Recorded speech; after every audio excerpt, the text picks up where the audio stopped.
وطن داشتن، دولت داشتن، حکومت داشتن، یک رهبر غمخور و خیرخواه داشتن، یک جامعه و محیط آرام و آسوده و خیرخواه داشتن.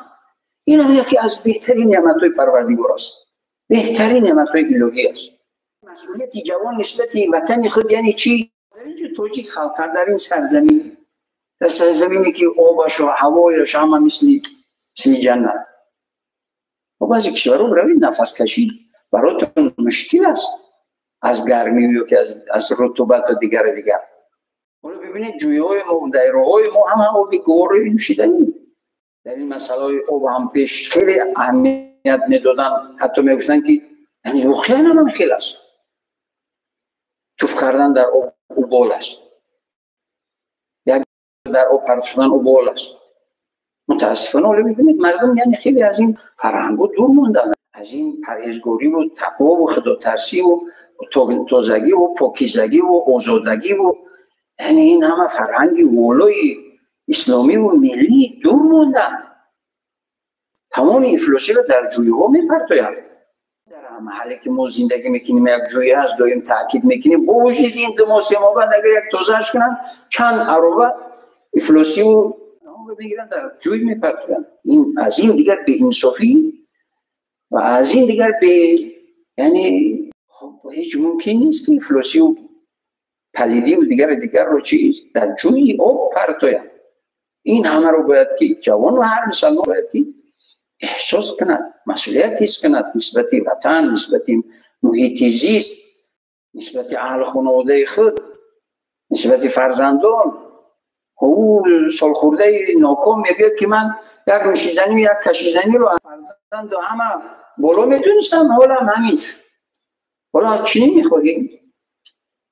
و انسان جوان مسلمان باید ترازو داشته باشد، باید تحلیل داشته باشد، باید تشخیص داشته باشد، تحلیل کند، تشخیص کند، در ترازو بگذارد. چرا فلانی کامیاب است؟ چرا فلانی ناکام است؟ فلانی چی کار کرد که امروز کامیاب هست؟ فلانی چی کار کرد که امروز ناکام هست، خار و ذلیل هست؟ این همه باید تحلیل تشخیص شود.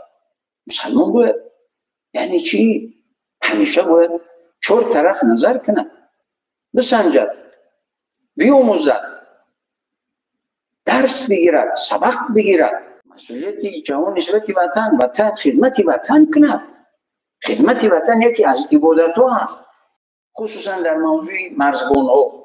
اونی که در خدمت وطن هستن مرزبان ها، در روایت آمدگی است که پروردگار دو صدا رو خود میشنود و خود اجر میدهد. بعضی از عبادت هایی هست که پروردگار خود اون رو اجر میدهد. مبارک رمضان، پروردگار در حدیث قدسی میگه الصوم لی و انا اجزی به. این رمضان از برای من است و من اجرش میدهم. حالا دو صدای دیگر رو پروردگار خود اجر میدهد. یکی اونی که کسب و هنر رو چرخریسی و دیگر دوزندگی و مهنت و زحمت رو که دوزنده هایی هستن که میشینن بیچاره ساعت ها میدوزند، مهنت میکنن، زحمت میکشن، یا استایی که کار میکنن، یا استایی که مثال بینو میسازن. همه یعنی صدای اینا رو پروردگار اجر میدهد. هیچ کاری به اجر نیست یا هیچ معصیتی به عذاب نیست. و دیگر صدایی رو که پروردگار خود اجر میدهد، این قدم زدن همون مرزبانی که وطن رو حمایت میکند و در خدمت وطن هست، یکی در عسکری هست خدمت وطن میکند. هر کاری که مشغول باشد. برای چی؟ به خاطری که اون برای 10 میلیون انسان زحمت کشیده ایستاده است.